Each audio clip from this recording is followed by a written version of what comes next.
questions. We'll start here with Eric Scopel, 247 Sports.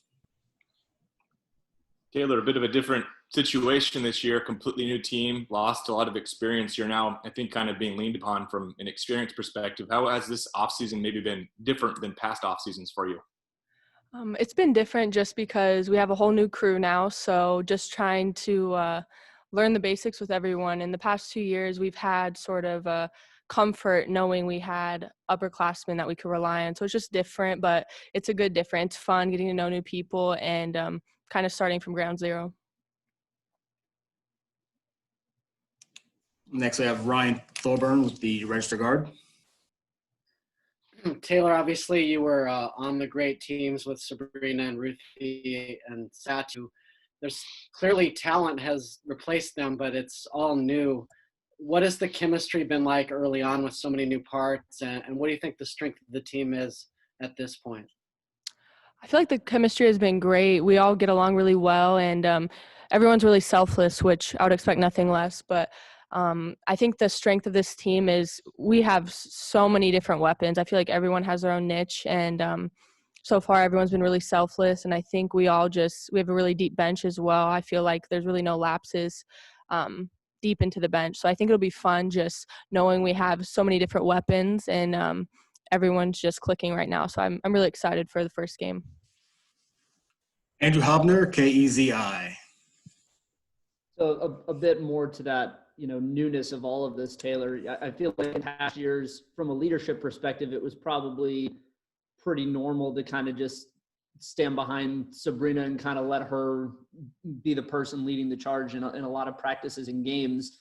What's the transition been like for people like you, Aaron, Lydia, leading up into, your first set of games, you're taking on that expanded leadership role, and what's the dynamic kind of been now that you don't have maybe that one or two voices at the top that are really leading everything heavy?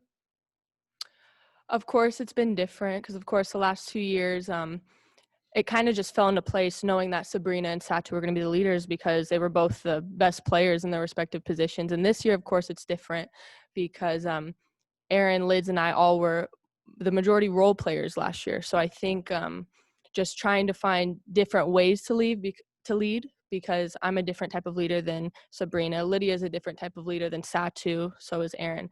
So really just trying to get comfortable and seeing how, it's a process, just every day learning how to lead different players, how to get the team to mesh and things like that. So it's definitely different, but I feel like we're on the right path, definitely. We're trending upwards. We'll go to Eric Gunderson with the New York Times. Unmute yourself, Eric. Okay.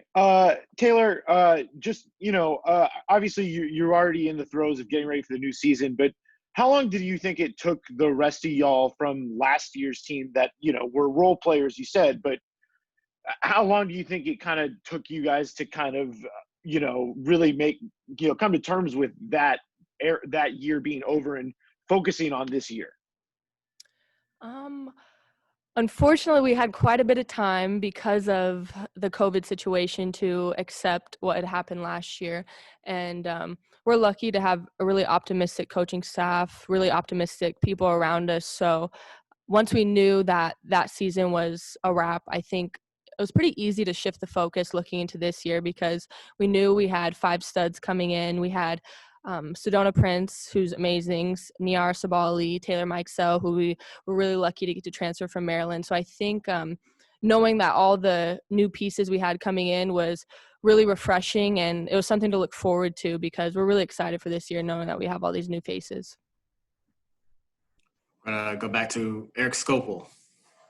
Taylor, you mentioned all the newness and the players you've lost. Do the expectations change very much? Have you guys as a team met and maybe talked about goals and what you hope to accomplish this year?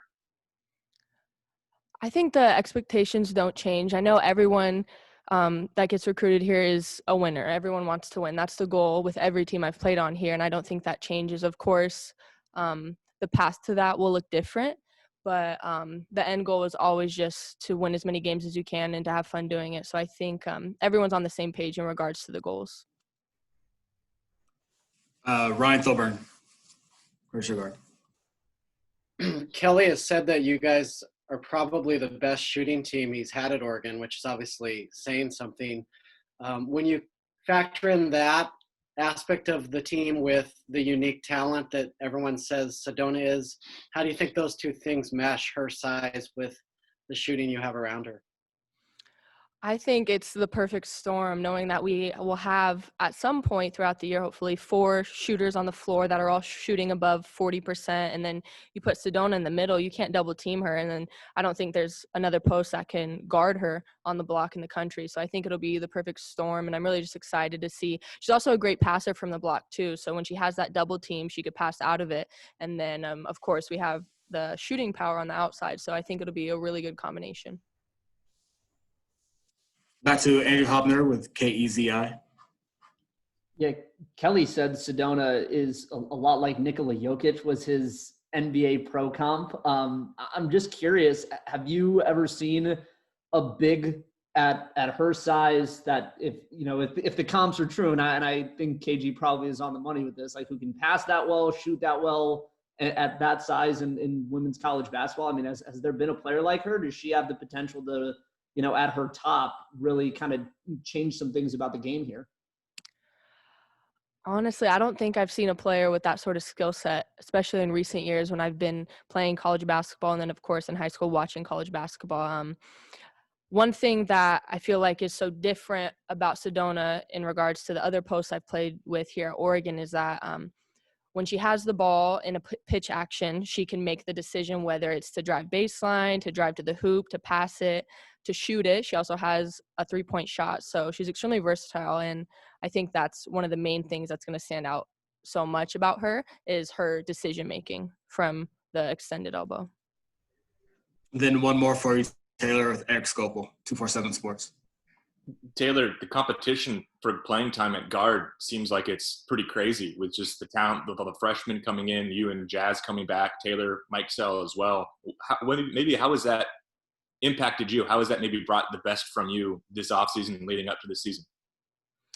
One thing that Kelly mentioned to us, it's just everyone's got to find their niche and find out what they can bring to the team that's different and a way to separate yourself. So I think that's what everyone's been focusing on. And of course, I feel like everyone has great intentions. Everyone just wants to help the team. So I think just trying to find where you could fit in and maximizing your role and doing the best that you can at your role is what everyone's focusing on. Thank you, Taylor. Thank you.